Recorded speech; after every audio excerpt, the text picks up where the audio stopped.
welcome to Collectors. My name is Sarita. You must be wondering why I have mentioned not to do fashion designing course in the title of this video. അതിന് കുറേ കാരണങ്ങളുണ്ട്. ചില കുട്ടികൾ fashion designing course എടുക്കുന്നത് കുറേ wrong റീസൺസിന് വേണ്ടിയിട്ടാണ്. അത് ശരിയായിട്ടുള്ള ഒരു കാരണം കൊണ്ടല്ല അവർ ഫാഷൻ ഡിസൈനിങ് എടുക്കുന്നത്. അങ്ങനെ ചെയ്യുകയാണെങ്കിൽ അവരുടെ ലൈഫിൽ, അവരുടെ കരിയറിൽ അവർ എടുക്കുന്ന ഏറ്റവും വലിയൊരു മിസ്റ്റേക്ക് ആയിരിക്കും ഈ ഒരു ഡിസിഷൻ എന്ന് എനിക്ക് ഉറപ്പുണ്ട്. അപ്പോൾ അങ്ങനെ സംഭവിക്കാതിരിക്കാൻ വേണ്ടിയിട്ടാണ് നിങ്ങൾ ഈ ഒരു വീഡിയോ ഫുള്ളായിട്ട് കാണണം. കണ്ട് നിങ്ങൾക്ക് ബോധ്യമാവുകയാണെങ്കിൽ മാത്രമേ ഈ ഒരു കോഴ്സ് ജോയിൻ ചെയ്യാവൂ. ഇപ്പോൾ എൻ്റെ മോൻ്റെ കാര്യം പറഞ്ഞാൽ തന്നെ അവൻ്റെ 12th കഴിഞ്ഞപ്പോൾ അവൻ ഏത് ഫീൽഡിൽ ഡിഗ്രി എടുക്കണമെന്ന് നമ്മൾ ഡിസ്കസ് ചെയ്തുകൊണ്ടിരുന്ന സമയത്ത് അവൻ എൻ്റെ അടുത്ത് വന്ന് പറഞ്ഞു, അമ്മ ഞാൻ ഫാഷൻ ഡിസൈനിങ് ചെയ്യാം, അമ്മ ചെയ്യല്ലേ, അമ്മയെ പോലെ ഞാനും ഫാഷൻ ഡിസൈനിങ് ചെയ്യാം, അതാണ് എനിക്ക് അതിൽ ഡിഗ്രി എടുക്കാനാണ് ആഗ്രഹം എന്ന് പറഞ്ഞു. അപ്പോൾ ഞാൻ പറഞ്ഞു ഫാഷനെ പറ്റി ഫാഷനെ കുറിച്ച് അവൻ പറയുമോ, അവൻ എന്തെങ്കിലും അതിനെക്കുറിച്ച് അറിയാൻ വേണ്ടി എന്ത് ചെയ്തതായിട്ടും എനിക്ക് ഒരു ഓർമ്മയില്ല. ഞാൻ പറഞ്ഞു നിനക്ക് ഫാഷനിൽ ഇൻട്രസ്റ്റ് ഉണ്ടോ? അപ്പോൾ അവന് ഇൻട്രസ്റ്റ് ആയിട്ടൊന്നും ഇല്ല, പക്ഷെ ഫാഷൻ ഡിസൈനിങ് ഭയങ്കര ഈസി ആണെന്നാണ് എനിക്ക് തോന്നുന്നത്, കൂടുതൽ പഠിക്കാനൊന്നുമില്ല. അപ്പോൾ എനിക്ക് അത് മതി, എനിക്ക് വലുതായിട്ട് പഠിക്കാനൊന്നും വയ്യ, അപ്പോൾ ഞാൻ ഫാഷൻ ഡിസൈനിങ് എടുക്കാം. അത് കേട്ടപ്പോൾ തന്നെ ഞാനാണെങ്കിൽ എനിക്ക് ചിരി വന്നിട്ട് വയ്യ. ഫാഷൻ ഡിസൈനിങ്ങിന് പഠിക്കാനില്ലാത്തതുകൊണ്ട് നീ ഫാഷൻ ഡിസൈനിങ്ങിൻ്റെ കോഴ്സ് എടുക്കുക എന്നാണ് ഡിസൈഡ് ചെയ്യുന്നത്. അത് എന്ത് വലിയൊരു മണ്ടത്തരമാണ് എന്നുള്ളത് അവൻ റിയലൈസ് ചെയ്യുന്നില്ല. ഫാഷൻ ഡിസൈനിങ് ഒരു ഡിഗ്രി ആയിട്ട് എടുക്കുകയാണെങ്കിൽ അതിൽ പഠിക്കാനില്ല എന്ന് പറയുന്നത് തന്നെ ഒരു ഭയങ്കര മിസ്കൺസെപ്ഷനാണ്. അതിലിഷ്ടം പോലെ തിയറി നമുക്ക് പഠിക്കാനുണ്ട്. ഫാഷൻ ഹിസ്റ്ററിയെക്കുറിച്ച്, ട്രെൻഡ്സിനെ കുറിച്ച്, ടെക്സ്റ്റൈലിനെ കുറിച്ച് കുറേ തിയറീസ് നമുക്ക് പഠിക്കാനുണ്ട്. അത് മാത്രമല്ല അതിനുള്ള പ്രൊജക്ട്സ്, അസൈൻമെൻറ്റ്സ്. ഈ ഫാഷൻ ഡിസൈനിങ് പഠിക്കുന്ന കുട്ടികൾക്ക് ഒരു റെസ്റ്റ് ഇല്ലാതെയാണ് അവർക്ക് ഓരോ അസൈൻമെൻറ്റ്സും കംപ്ലീറ്റ് ചെയ്യുക. രാത്രി മൊത്തം ഉറക്കമൊഴിച്ചൊക്കെയാണ് നമ്മൾ അസൈൻമെൻറ്റ്സ് കംപ്ലീറ്റ് ചെയ്യേണ്ടി വരുന്നത്. ഇഷ്ടം പോലെ നമുക്ക് അതിൽ വർക്കുണ്ട്. അപ്പോൾ നമ്മൾ അത് ഭയങ്കര ഈസി ആയിട്ടുള്ളൊരു കോഴ്സാണ് എന്ന് വിചാരിക്കുന്നത് ഭയങ്കര ഒരു മിസ്കൺസെപ്ഷനാണ്. അപ്പോൾ ആ ഒരു കാരണം കൊണ്ട് ഒരിക്കലും നിങ്ങൾ ഫാഷൻ ഡിസൈനിങ് എടുക്കരുത്. അത് മാത്രമല്ല അതിൻ്റെ പൈസ ചിലവും ഭയങ്കര ഒരു ഹ്യൂജ് ഫാക്ടറാണ്. നമ്മൾ വിചാരിക്കുന്ന പോലെ നമ്മൾ വിചാരിക്കുന്ന ഫീസ് മാത്രമല്ല അതിൽ എക്സ്പെൻസ് വരുന്നത്. ലക്ഷങ്ങളാണ് ഫീസ്, അത് വേറെ കാര്യം. പക്ഷെ ഫീസ് മാത്രമല്ല അതിൽ എക്സ്പെൻസ് വരുന്നത്. കാരണം നമ്മൾ യൂസ് ചെയ്യുന്ന മെറ്റീരിയൽസ്, തുണി, നമ്മൾ ഓരോ പ്രൊജക്ട്സിന് വേണ്ടി വാങ്ങിക്കുന്ന സാധനങ്ങൾ, ഇതിനൊക്കെ ഈ ഫീസിന് പുറമെ ഇഷ്ടം പോലെ ചിലവുണ്ട്. ലക്ഷങ്ങൾ ചിലവാക്കിയാലേ ഒരു ഫാഷൻ ഡിസൈനറുടെ ഡിഗ്രി കോഴ്സ് കംപ്ലീറ്റ് ചെയ്ത് നമുക്ക് ഇറങ്ങാൻ പറ്റുള്ളൂ.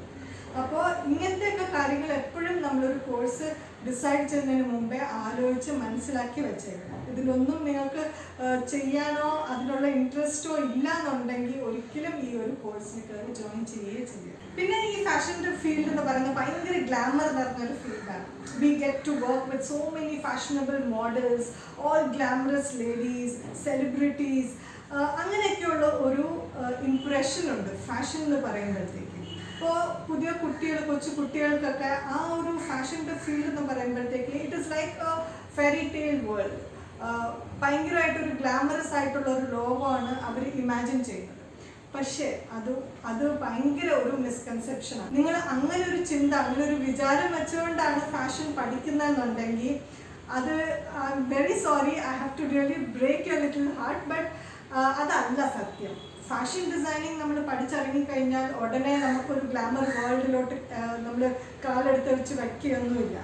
ഒരു ഫാഷൻ ഡിസൈനർ ഫസ്റ്റായിട്ട് നമ്മൾ ഇറങ്ങുമ്പോൾ ആദ്യം നമ്മൾ ചെയ്യുന്ന എന്തെങ്കിലും ഒരു സാധാരണ ഒരു ജോലിയായിരിക്കും, ഒരു അസിസ്റ്റൻറ്റിൻ്റെ ജോലിയായിരിക്കും. അസിസ്റ്റൻറ്റ് പോലും കിട്ടൂല. നമ്മൾ ജസ്റ്റ് ആദ്യം ഒരു ഇൻറ്റേൺഷിപ്പാണ് ചെയ്യേണ്ടത്. അത് ഇൻറ്റേൺഷിപ്പ് ചെയ്യുമ്പോഴത്തേക്ക് ആദ്യത്തെ 1 2 ചിലപ്പോൾ 3 മാസം വരെ ഒരു സാലറി പോലും ഇല്ലാത്ത ഇൻറ്റേൺഷിപ്പ് ചില സമയത്ത് നമുക്ക് ചെയ്യേണ്ടി വരും. ഈ ഇൻറ്റേൺഷിപ്പ് സമയത്ത് ഉപ്പ് തൊട്ട് കർപ്പൂരം വരെയുള്ള എല്ലാ ജോലികളും നമ്മൾ ചെയ്യേണ്ടി വരും. കസ്റ്റമേഴ്സിനൊക്കെ നോക്കണം, സ്റ്റിച്ചിങ്ങിന് ഹെൽപ്പ് ചെയ്യണം, ഹെമ്മിങ് ചെയ്യണം, കസ്റ്റമേഴ്സിൻ്റെ അവർക്ക് ഇഷ്ടമില്ലാത്ത കാര്യങ്ങൾ, ഇപ്പം എന്തെങ്കിലും തെറ്റുകൾ പറ്റിക്കഴിഞ്ഞാൽ അത് നമ്മൾ കേൾക്കണം, പിന്നെ ഓണറിൻ്റെ വക അത് വേറെ കേൾക്കണം, ഹാൻഡ് വർക്കറുമായിട്ട് കോർഡിനേറ്റ് ചെയ്യണം.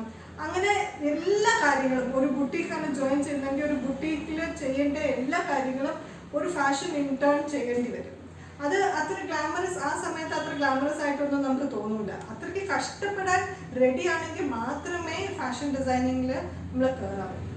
നമ്മൾ നല്ല ക്രിയേറ്റീവാണ്, നമ്മൾ ഈ ഫാഷനിലോട്ട് ഭയങ്കര പാഷനേറ്റ് ആണ്, അങ്ങനെയൊക്കെ ആണെങ്കിൽ ചിലപ്പോൾ ഈ കഷ്ടപ്പാട് നമുക്ക് ഒന്നും അല്ലാതെ പോലെ തോന്നും. പക്ഷെ അങ്ങനെ ഒന്നും അല്ലാതെ തോന്നണമെങ്കിൽ നമ്മൾ അതിനു വേണ്ടി കഷ്ടപ്പെടാൻ റെഡി ആയിരിക്കണം, അതിനുള്ളൊരു ഇൻട്രസ്റ്റ് ഉണ്ടാവണം, ഈ ഒരു ഫീൽഡിൽ തന്നെ ഉറച്ചു നിൽക്കണം എന്നുള്ളൊരു ഡിസിഷൻ ഉണ്ടാവണം. എന്നാൽ മാത്രമേ ഒരു ഫാഷൻ ഇൻഡസ്ട്രിയിൽ നമുക്ക് ഉയർന്ന് വരാൻ പറ്റുള്ളൂ.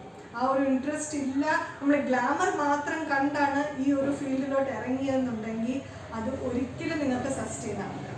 So that will be a big mistake if you are getting into this field thinking that this field is totally full of glamour and you'll be getting very high salary once you pass out of your degree.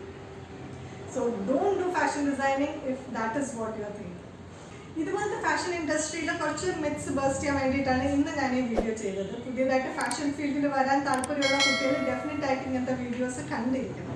അപ്പം നിങ്ങൾക്ക് ഇങ്ങനത്തെ videos ഇഷ്ടമാണ്, ഇങ്ങനത്തെ videos കാണാൻ താല്പര്യമുണ്ടെന്നുണ്ടെങ്കിൽ definite ആയിട്ട് subscribe ചെയ്യുക. കാരണം ഇതുപോലത്തെ ഇനിയും വീഡിയോസ് ഞാൻ കൊണ്ടുവരുന്നതായിരിക്കും. So like and subscribe to this channel, help me grow. See you later in the next video. Till then, bye.